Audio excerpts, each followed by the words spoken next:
Hey, future Black and Latinx leaders. You are listening to the Keys to the Office podcast, where we interview amazing professionals who share their individual career paths to set you up for success. We're giving you the keys to the office, and all you need to do is show up ready to unlock the door.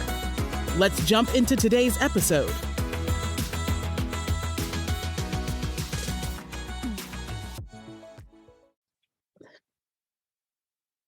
Good morning, good afternoon, good evening, Keys family. I am so excited. We have the honor and the privilege of being joined by Miss Sofie Abdulrazaaq today, co-founder and CEO of Goodfynd, right? If you haven't heard of it, I don't know where you live, but it's an app for food trucks, right? So as a foodie, at my core, a foodie. I love food trucks, right? I'm born and raised, as you all know, in New York City. And I remember working in Midtown and like going to the little food trucks during my lunch break.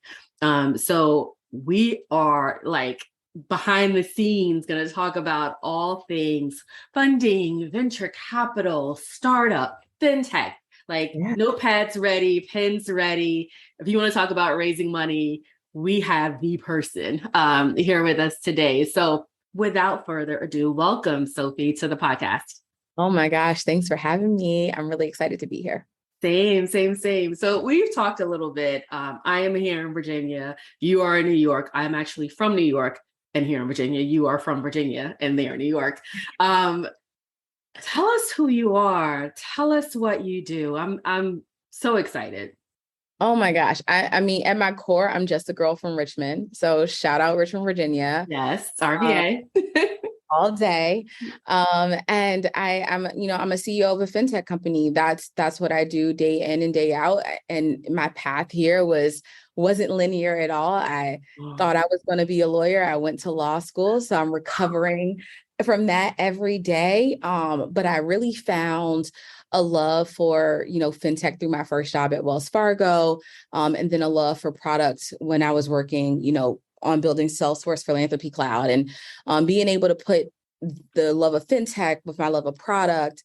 And I still use my lawyering skills. Yes, as you should. They're powerful skills to have for all the lawyers out there. I was able to, build this company with two of my really good friends, and help out a really deserving industry. And so my work is also impactful, and I'm loving it. So it's a windy road. We'll get into it more, but who I am in my core, a girl from Richmond that just happens to be a CEO, which is, kind of feels like living the dream. Yes, it does. What high school did you go to here in Richmond? Oh my gosh. So I went to Tucker High. Okay. Yep. Went to Tucker.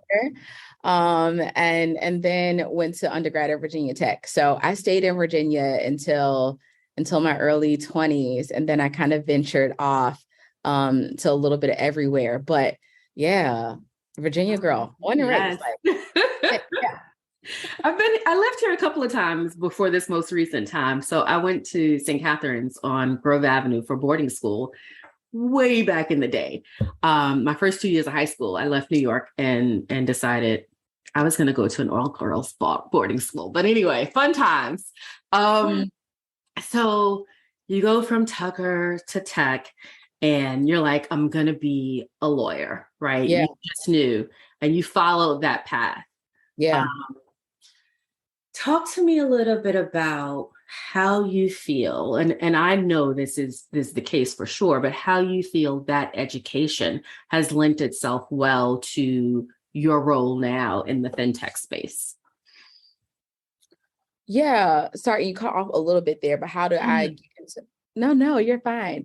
But I thought I heard you say, like, how do I feel about getting into my role in the fintech space? So how did your education in legal space like lend itself well to you being in the fintech space? Yeah. Oh my God. Yeah. So luckily for me, I've always been a techie. Like I've always loved tech. When I was going to law school, and I went to law school after grad school. I mean, I went all the way. I went undergrad, grad school. All the way.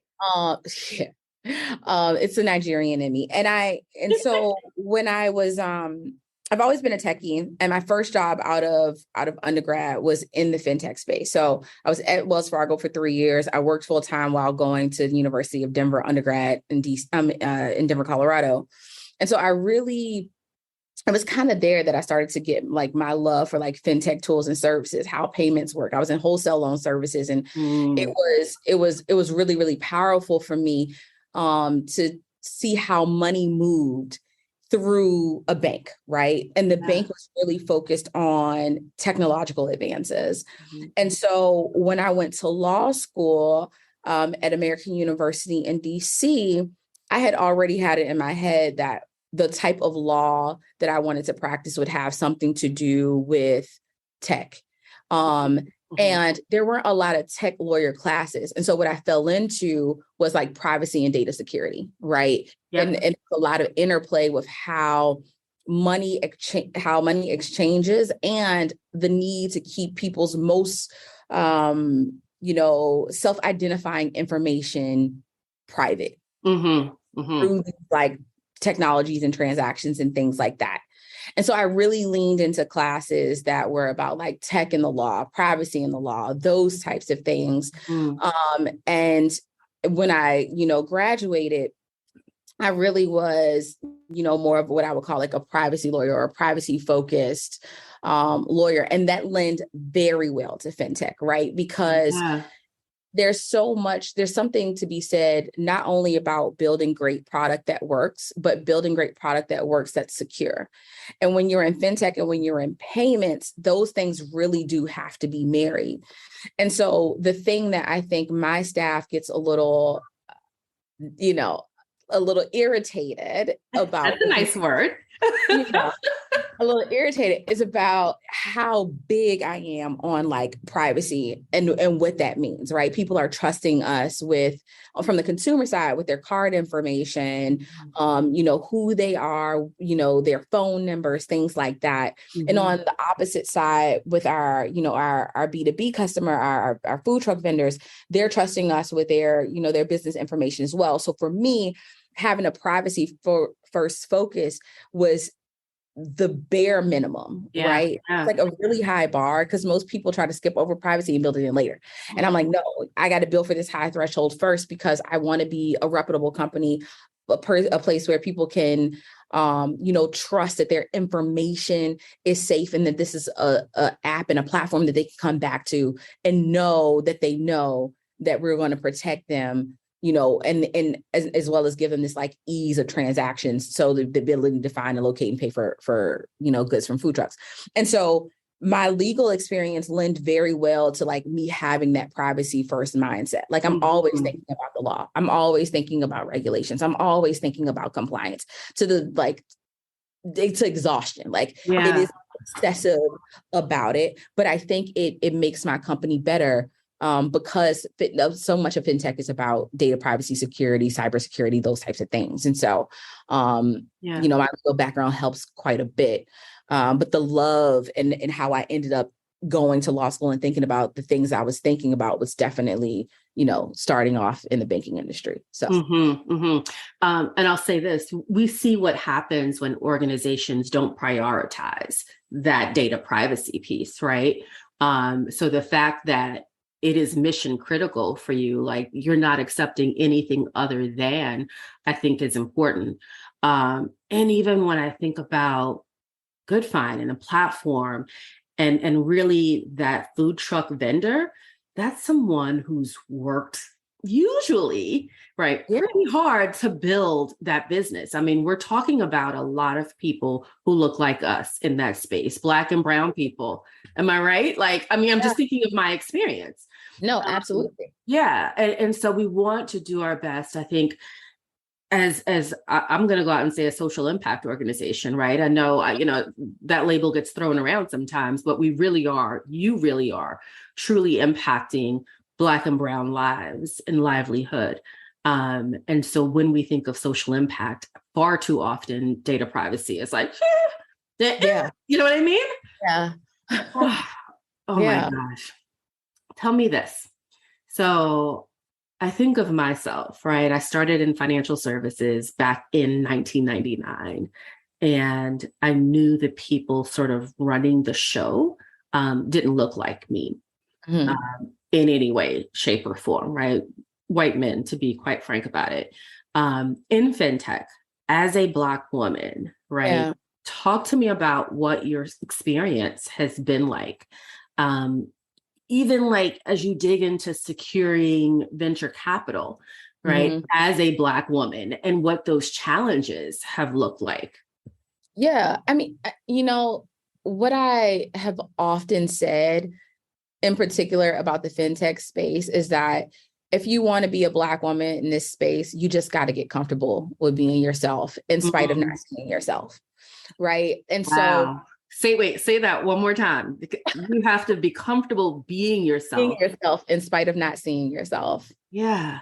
Yeah. And for me, and I know this is hard and I don't mean to trivialize it or summarize it, but for me, being my authentic self is what, wakes me up in the morning, because I can't, I don't know a lot of Black women fintech founders, right? I don't know them. There's, and not even women, right? So like first and foremost, like I'm a woman and then I'm a Black woman, right? Like, so there's layers to it. And so I'm a like a subgroup within a subgroup. And we often feel othered. And I made a commitment to myself that, right, like I've always been good at work. Some people can be smarter than me. People can be a million things. You're never, ever going to outwork me. Wow. Ever. I'm going to do whatever it takes to get the job done. I saw my father do it. I saw my mother do it. So I know, I always had that confidence of like, I'm not going to be outworked. I'm not going to be outmaneuvered because I'm going to put in the time every single time to get it right. And so knowing that about myself and having that type of confidence in myself made me say to made me go into this career field saying, no matter what, I'm going to be me. However that means for me, because, there's levels to it.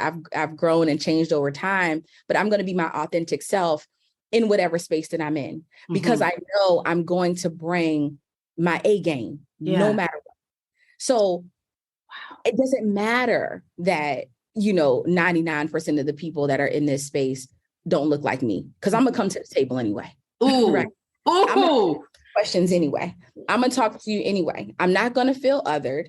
I'm not going to feel less than. I'm not going to feel any of that. I'm going to be me. I'm going to know what value I'm bringing to the table, and we can all speak as peers, right? I'm really good at what I do, and you're really good at what you do. So let's value each other. And I go into every room with that expectation that I'm going to be valued no matter what. I don't care who's across the table. I really don't, because I can be friends with anybody. Yeah. Most of the people that I know in the fintech space are white males. Right. And I've never, because I come into the room and they know I'm not going to be other, they don't treat me as other. You see what I'm saying? Ooh. Much about how people treat you is about how you feel about yourself. And again, don't want to trivialize it. I don't want to make it seem like it's not hard. I hear you. Don't want to make it seem like the statistics are not out there, because they are.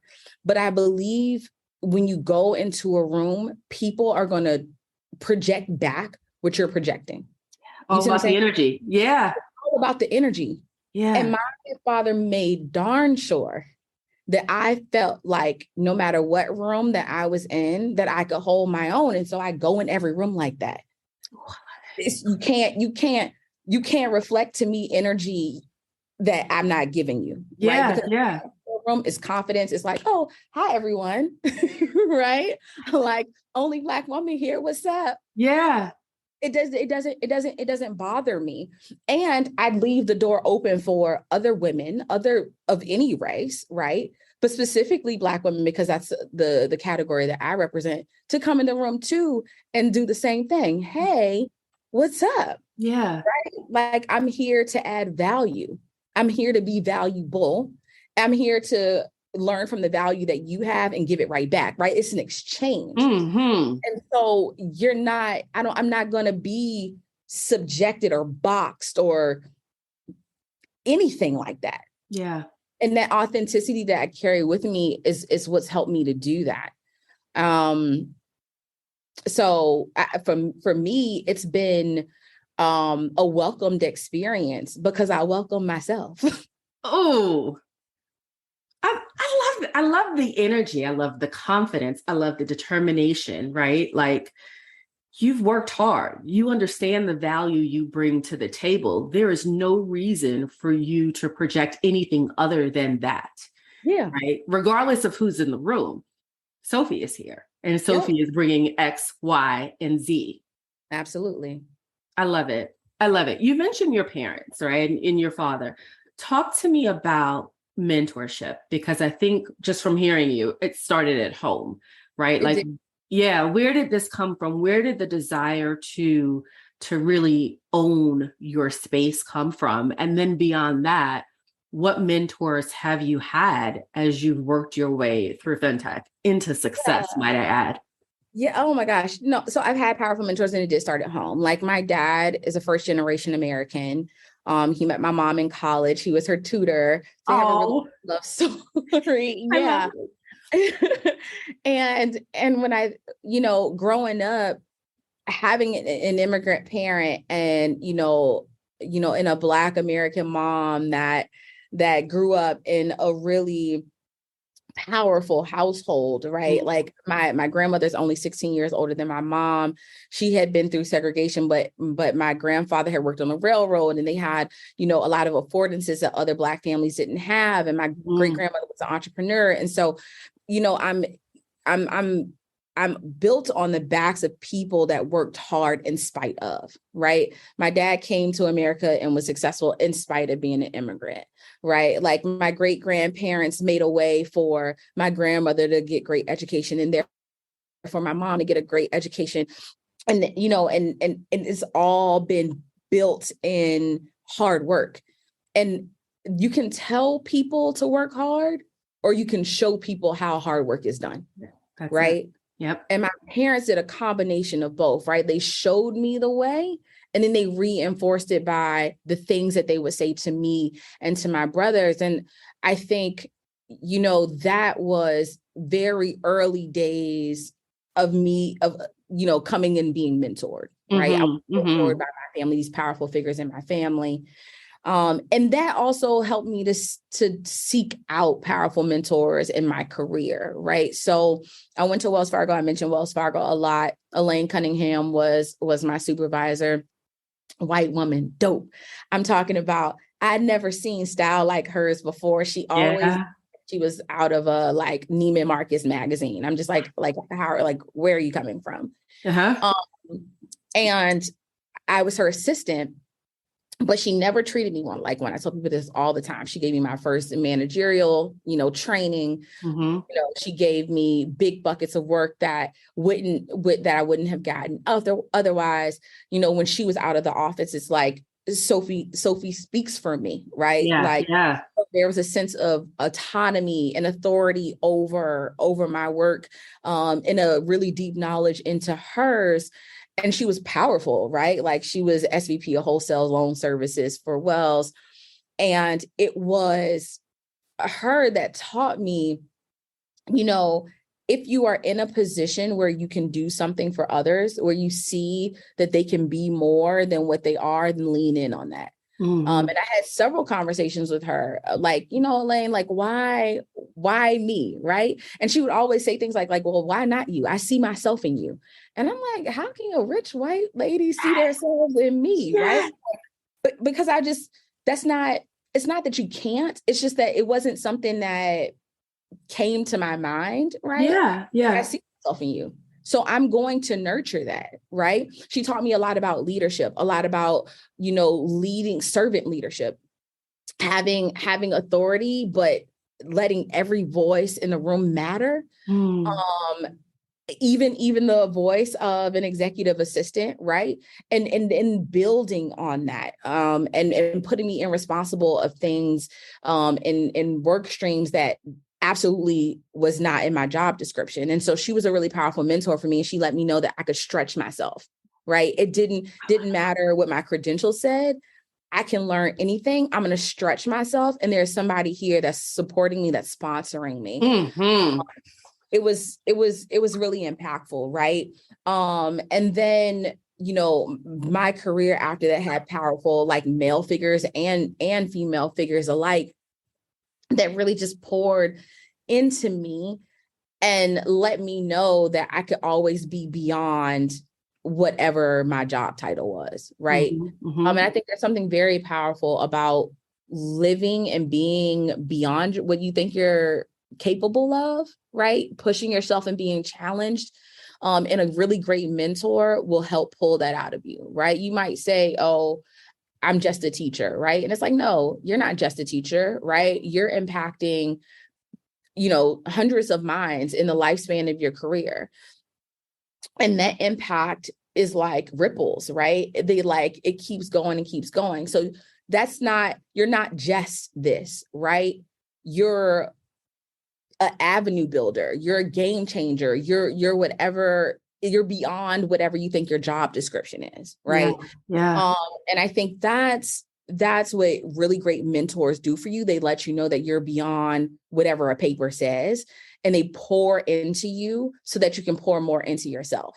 And so Elaine was definitely one of the most powerful for me, but I've had several, you know, supervisors over the course of my career that taught me a lot about leadership.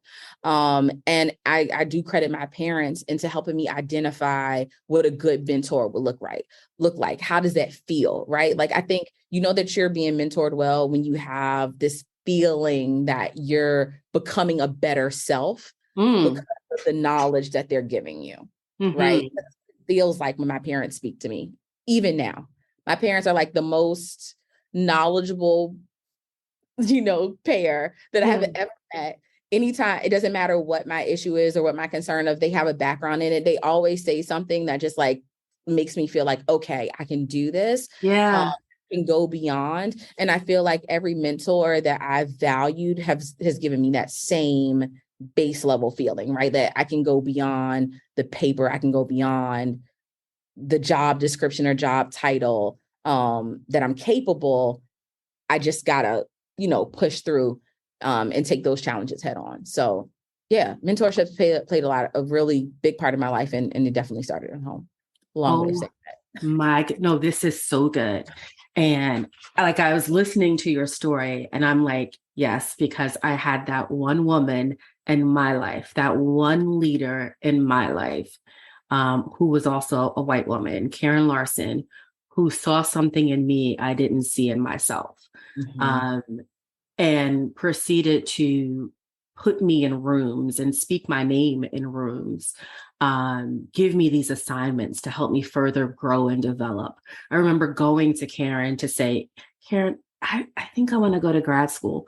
And at the time I had 2 designations for HR already. And she was just like, okay, let's do it. So we'll pay for this. And like, talk about the support and the encouragement. And like, you can absolutely do it. Yeah. Talk about feeling so empowered. You know what I mean? And you said a word, and I want us to like, I want you to dig a little bit deeper into that for a second, because I know I started this conversation about mentorship, but you've mentioned sponsorship. And for the people listening, for the community, for the family, talk to us about what sponsorship is. Yeah. Karen is a sponsor, right? Absolutely. He stuck with me, by the way. Right. And that's the difference. A mentor will give you guidance, right? And they'll give you words of wisdom. They'll lean in on their own, you know, paths and understanding. They'll pick up the phone when you call. You know, you could think of them as a really good associate, right? That's a mentor. You could think of a sponsor as a really good friend, right? They're going to like bang for you. They're going to go into a room, and when you're not there, they're going to say, oh, I see this meeting has started, but Kristina isn't here, right? And this is her expertise. So let's get her, we could stop all this right here and wait till she's here. Or they're going to hear about an opportunity and they're going to be like, oh my God, I had the perfect person for you. this, you know, I know. So sponsors to me put you in positions and they put you in places, and they off the strength of their name and their reputation, because they believe in you and what you can do, and they always have you in mind, right? They might not be a person that you're talking to every single day, right? They could be, right? But the bigger value is in that when you're not in a room, they'll place you there. And when you're supposed to be in a room, they'll stop what's going on to make sure that your input is heard, right? Like they are honestly like an extension of you almost when you're not around. And your example of Karen to me is a perfect one. It's my example of Elaine, right? Is a perfect one. And I think a lot of people get mentorship and sponsorship mixed up, which is why there's such a conversation around the difference between the two over the last few years. But I think mentors can turn into sponsors, right? A lot of times sponsorship starts with a person getting to know you, understanding your capabilities, you know, y'all having conversations, them getting comfortable with you, to them then feeling like, you know what, this is a person that I should put in spaces and places that make sense, right? Even if they don't see it, because I'm an extension of them, right? So yeah, that's how I would define it. Yeah, that it's so critical to make that distinction. And I think to even say that we need both, right? We do. Like, we absolutely need both. I think about one of the keys to my own success, and that's having both and having the parents, right, who were for me the biggest cheerleader, similar to yours.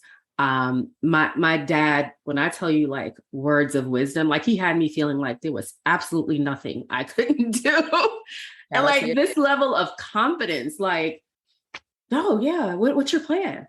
And I'm like, wow, I just came up with like the most random thing, the loftiest goal. And you're like, okay, what's your plan? Like, you think I can do this? He firmly believed I could do anything I put my mind to. And there is nothing like having someone like that in your corner. Man, it's so powerful. I'm just thinking of the parallels between your story. And I'm like, I want more people to have sponsors and mentors. And not everyone has that strong familial support. But my hope is that they will be intentional about building that community even outside of home. I love that you said that, because I think we think about all the disadvantages of you know, our community and our network, especially when we're trying to be entrepreneurs, use our voice, whatever, right? Trying to amplify. We always think about the disadvantages, but I think one of the really powerful advantages that I know of with, you know, Black and Brown founders specifically is our ties to like home and family, right? Yeah. And everybody is not lucky enough to have, great, fathers and mothers and all that things like ours. There's no blanket statement here, but I do think in, minority communities, our sense of family is strong, and we can lean on, the elders, yes, to advise and to give confidence where they may not have had it. Right. So where my grandmother might have thought about her skin tone and her skin color and all, and all of these things because of X, Y, and Z during segregation. Like for me, she made sure to let me know that like I was beautiful and that I was smart and I was important, and gave me these affirmations because she wanted me to be strong. Right. The same thing for my dad. Like he still calls me princess to this day. And I like I'm 35 and it's still my favorite thing to hear. Like, yeah. Always be somebody's princess, to always be someone's child, and to know that there's protection there, right? Like my parents might not have a basement for me to start a company, and they might not be able to front the bill of, the things that I'm trying to build. Like that can be perceived as a disadvantage, but I can always go home to mom and dad. Yeah. Right. Like I always have a place to go to when times get hard and times get tough. Like my mom will drive all the way from Richmond, Virginia to DC to wash my clothes if I'm having a really bad week. Right. Like there's a sense of family that is really, really powerful. And when it's done right, you're able to have a level of confidence that will suit you well in a hard knock world. And that's an advantage of our communities that we often overlook because we see the network and the money and the Bill Gates, garages and, everybody who's building in their parents' garages as like the only pathway or the only way like support looks like in this game. But we have to reframe the narrative and think about what makes us powerful. And I do think that our family units is one of them, that it really is a strong advantage for us.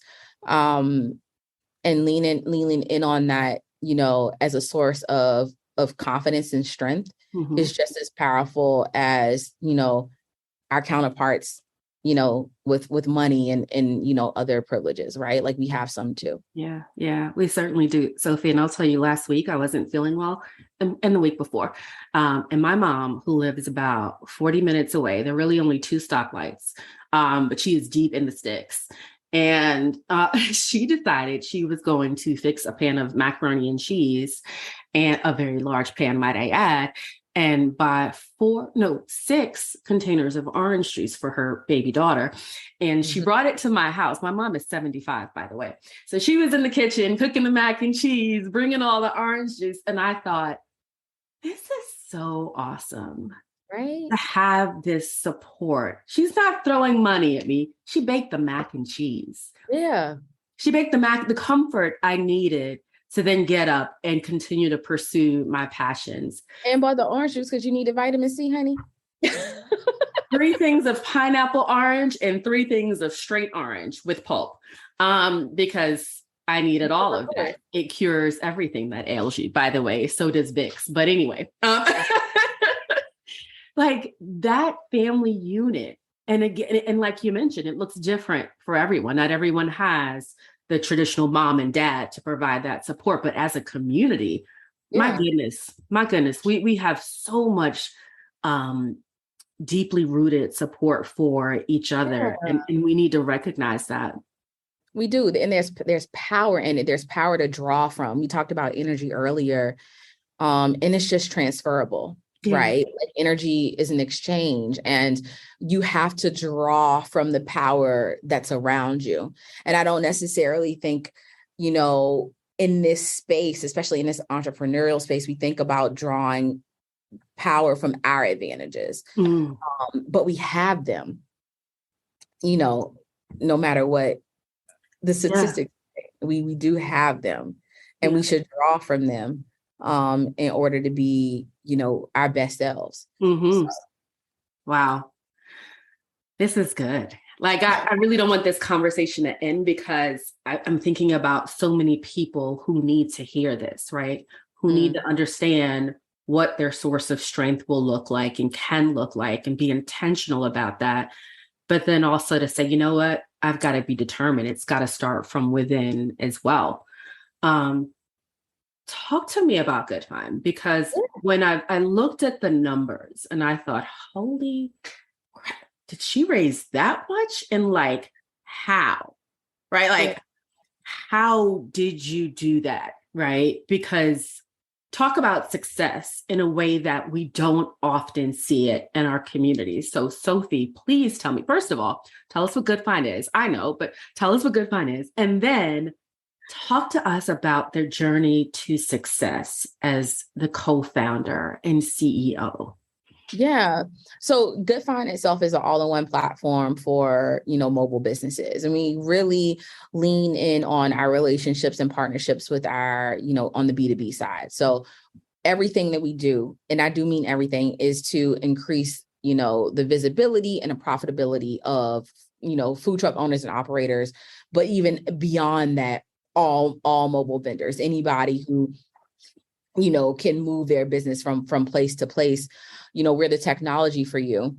From a consumer side, we're a safe place to pay for the goods and services of these vendors, right? So if you're looking for really great Lebanese food or really great Nigerian food or really good Asian food, right? Like, oh my goodness, food truck owners have it, and we're here to make it easy for you to find them multiple times, as well as to pay for them with ease, knowing that your privacy is protected. So that's what the company does, right? My experience raising on something that is, fintech and impact has been an interesting one.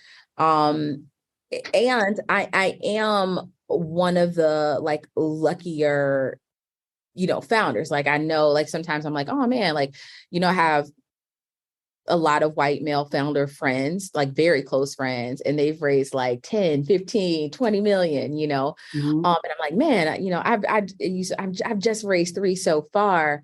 I'm not done yet. But in this community, right, like when I'm thinking about how many other, African-American women specifically are in this space, like our numbers are still not high enough to be statistically significant. Right? And so there's something to be said about, an achievement of this nature. And I really do thank the VCs who have invested in my company, who believes in our mission, as well as our path to profitability that's gotten me here, right? So I'm backed by 3 incredible VCs.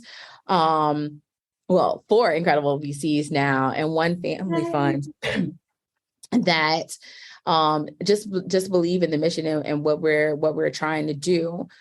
Getting here wasn't easy, right? I, just like anyone, I got a ton of no's. Those no's made me, I actually went out for VC, got a lot of hard questions that I knew the answer to, but I didn't answer correctly. And there's in this industry, in raising, and this is just a tip, like, you need to not only invest in the knowledge of your company, but you need to invest in understanding how to translate that into VC, right? They use certain terminology. Terminology. They're looking for certain pathways. And if you're not speaking to those things, they're quickly like, okay, well, this isn't the things for me to invest in. Why?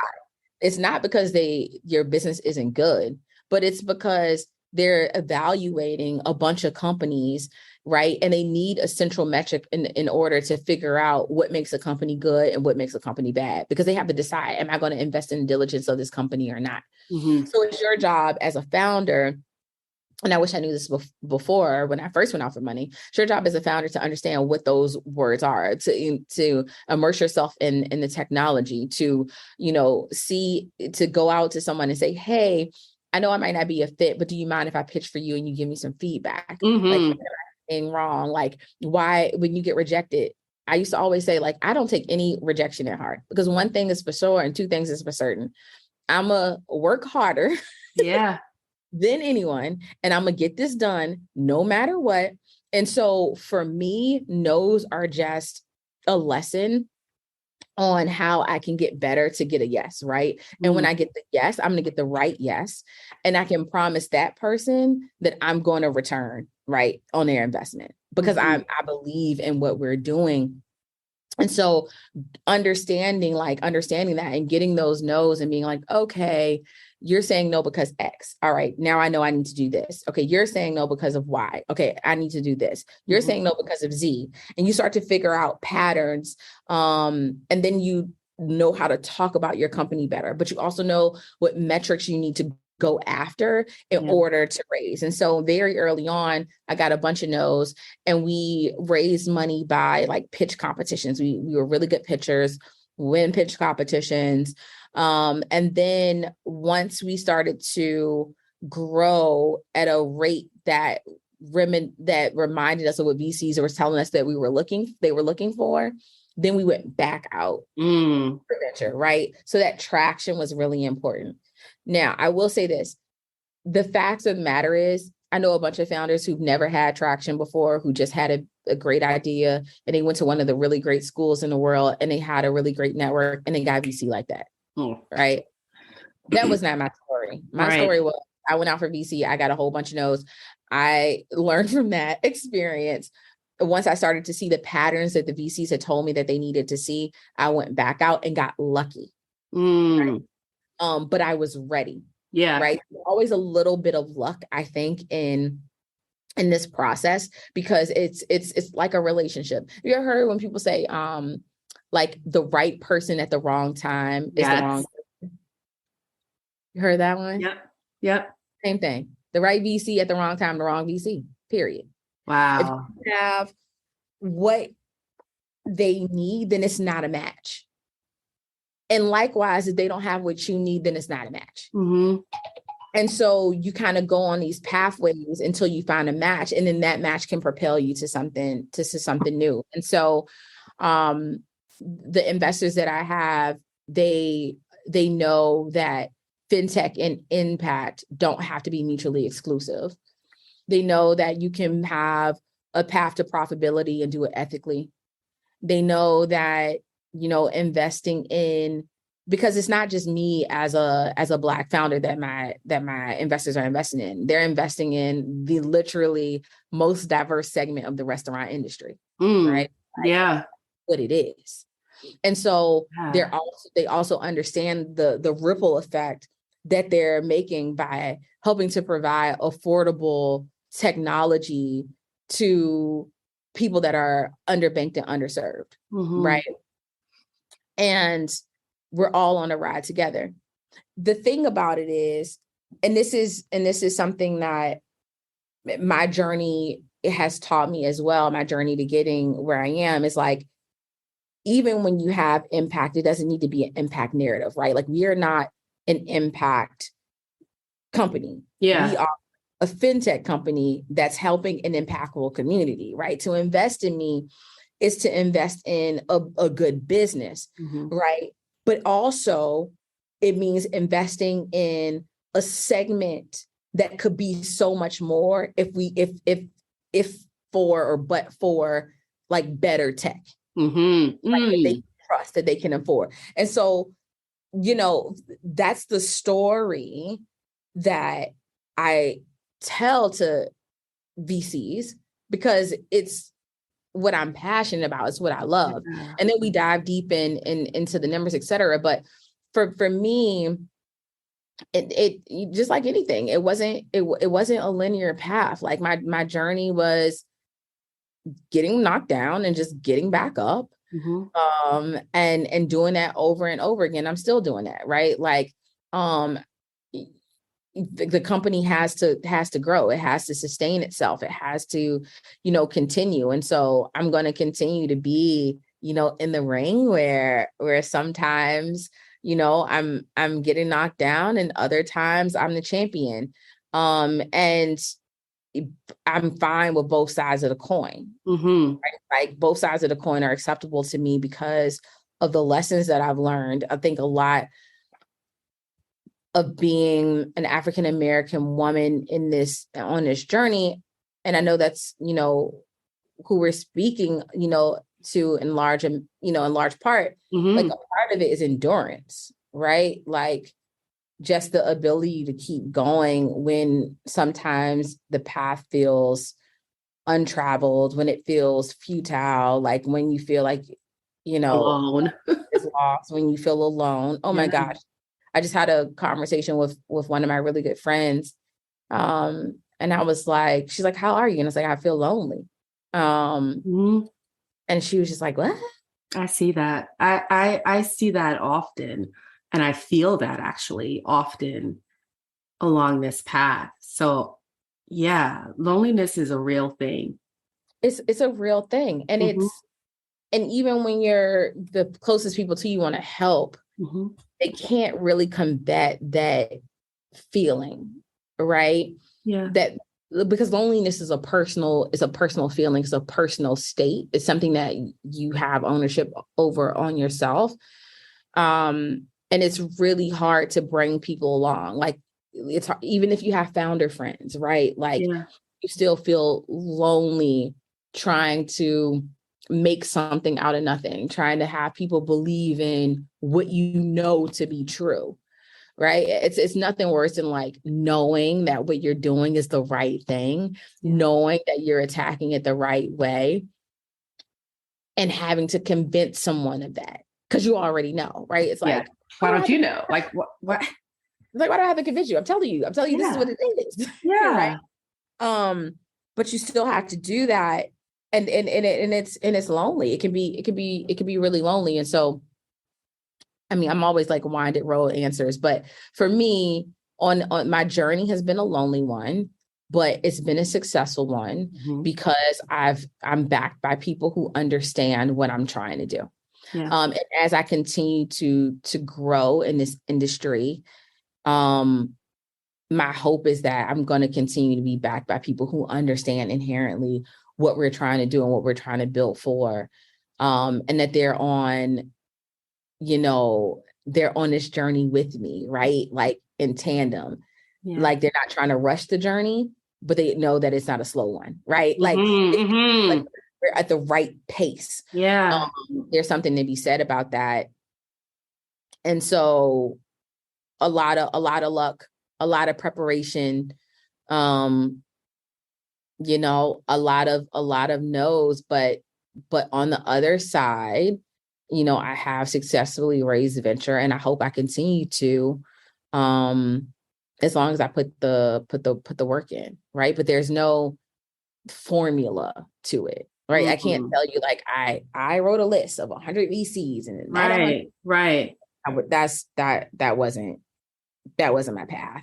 Like my path was, I went into an accelerator. I got a network. Like this network said this. Some of those things are right. Some of those things are wrong. I went out, had to go back to the drawing board, right? Like it was very like left, right, left, right, like, straight steps. It just wasn't.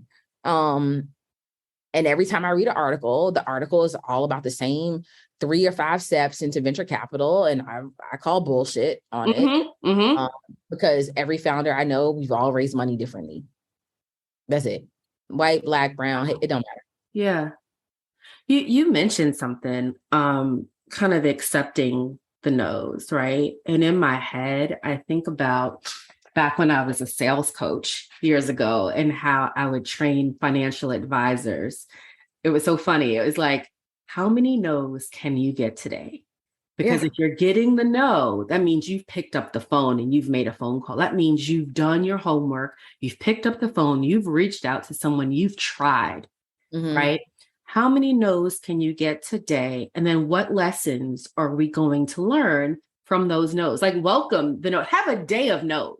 Because that means you're still in it. That means you're still giving it your all, right? Do you need to be more prepared? Do you need to do more research, right? Learning from the no's. So like, not just accepting them, but like welcoming them, inviting them. Like, you know what? Can I get a no today? Because that means I was in front of someone and I was able to share my story, right? And honestly, you just don't want the wrong person to say yes. Yeah. People are so big on yeses because it makes you feel good. It gives you this sense of validation. And I always compare things to relationships because people just understand relationships, right? But it's like wanting to be like people are in a relationship because they want to be in a relationship, right? And they wonder every day why they're miserable and why it doesn't feel like the dream that they had. But they stay in it because they're like, oh, I want a relationship, right? That's the most miserable state of being to me. Yeah. Like, to be in a situation that you've longed for and to be unhappy. That like, just tell me no, right? Yeah. Rather get a no from the wrong person than a yes from a wrong person. It just doesn't make sense. It's painful. It's just as painful as a relationship. So it's like, think about that. Like if you're in that mindset, then like no's don't feel as painful anymore because what's for you is for you. Don't get no's, but if you're persistent, somebody is going to say yes. Somebody's going to get the vision. And those are the people that you want. You want people to be advocates. You want people that understand the vision. You want to be in a good relationship. Frankly, I'm really good, like really close to all my investors. I know a lot of founders who can't wait to get their investors off the cap table, period. Wow. I do not have that problem because I got the right yeses. They weren't forced. Mm-hmm. Right? Like I remember every moment with the investors that I have where it clicked. Like there would be times where I'm talking to them about the business and then they would be like, yeah, because you could do this, this, and this. And like that'd be the next thing that I was about to tell them, right? They just got it. I'm like, yup. How do I, and I mean, I have emails to my co-founder, like, oh my God, did you just hear her say that or hear him say that? Like we need them on the cap table. Like by any means, that's the person, right? And they said yes. And that's just like a good relationship. You don't have to force it. Problems come, but you know you can work through it because y'all are aligned, thoughtfully, synchronized, right? This sense of being equally yoked, etc. Whatever, no matter what your belief system is. At the end of the day, you do not want a yes from the wrong person, period. So every time you get a no, think of that as a gift. Yes. Right? And then find out why they said no, because quite frankly, whatever that is, you can learn from and you can be better, more prepared for the person that says yes. Right? And there's so much about life and relationships that's synchronous to that. Right? Like being prepared, learning from your failures, learning from failed things that happen, past traumas, whatever, getting on the other side and being prepared for the right person. Same thing in business. Wow. You know, like. Wow. I've never heard it quite put like that, but I like that. I like it a lot. And I'm sitting here like, you have shared so many nuggets, so many gems, so many, the words of wisdom. And I don't know if you even realize it, right? That just pour from you, Sofie, based on, I don't want to just say your experience, because I think it's just who you are and how you were raised, right? So I'm, as someone a little bit older, right? My oldest is 24, so I'm probably a little bit older than you, maybe. Love it. But you don't look it, so that's all that matters. Yeah, but I'm feeling this sense of like energy and empowerment, and I'm like I want to find the words, and I'm not typically at a loss for words, but like this is like, man, like let's do this. Let's continue to make this impact. And I think about this podcast, and I've called it The Keys to the Office. And I'm like, I just want to help someone, right, get from point A to point B. You know, someone who's like not certain, like I want to do this and maybe, but I don't see anyone who looks like me doing it, and I don't know how to do it. If we could just give them the keys, give them an idea of what the potential path could look like for them to success. That said, like if you put a bow on it, what would you say for someone listening now who looks like me, who looks like you, and they want to get into fintech? They have an idea for a startup. And quite frankly, they may not have even labeled it as fintech at this point. But they have this vision, they have this idea. What's that one major key to success, something they can start thinking about or doing now that they should just, soon as they stop listening, run with? You know, I would say go at it the Nike way, right? Like just do it.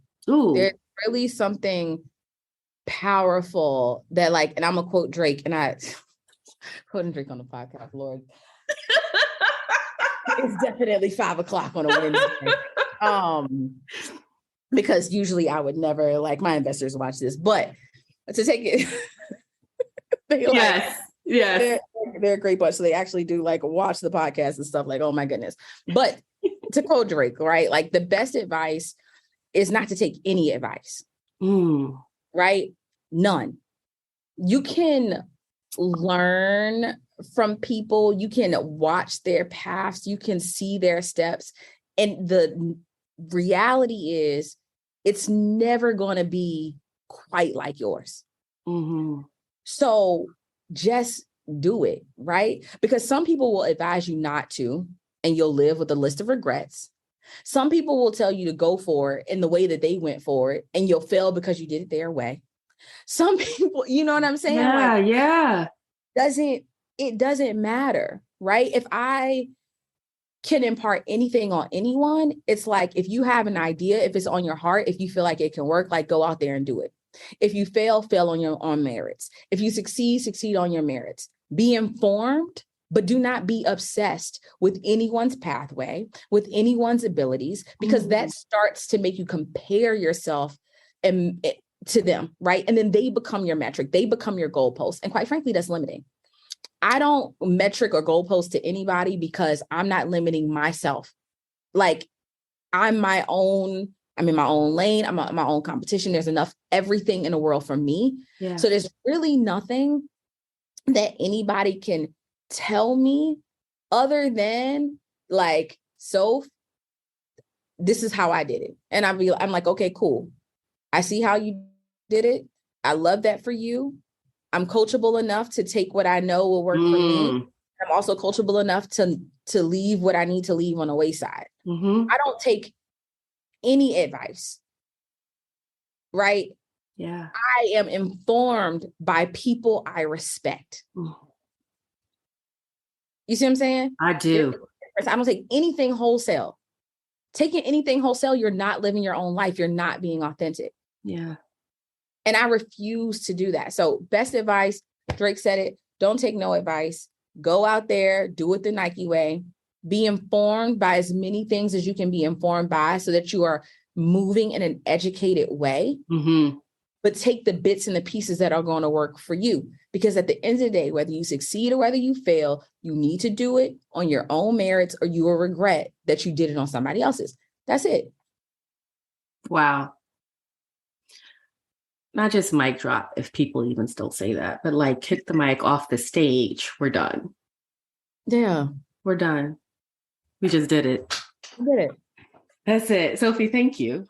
This is like, when I tell you I'm pumped, like, and I shouldn't be pumped at 5 o'clock because it's going to impact my sleep tonight, but I'm pumped to, like, not just get this message out there, but to, like, for myself, right? This is one of those episodes that I will listen to repeatedly because just to hear you and, like, to feel your energy, even though we're not face to face in person, but, like, to get that energy through the screen right now. Like, I'm like, okay, wow. So thank you. Oh my gosh, thank you. And honestly, like, the thing that I love about seeing women of color specifically, like, build out podcasts is that it amplifies so many of our voices, right? You can think about how many people want to say something and they just don't know where to start. They want to bring people together and they just don't know how to form, like, community. And so kudos to you for being able to build out a space that speaks to women of color, and probably men too. Yes, right? Like, we have some.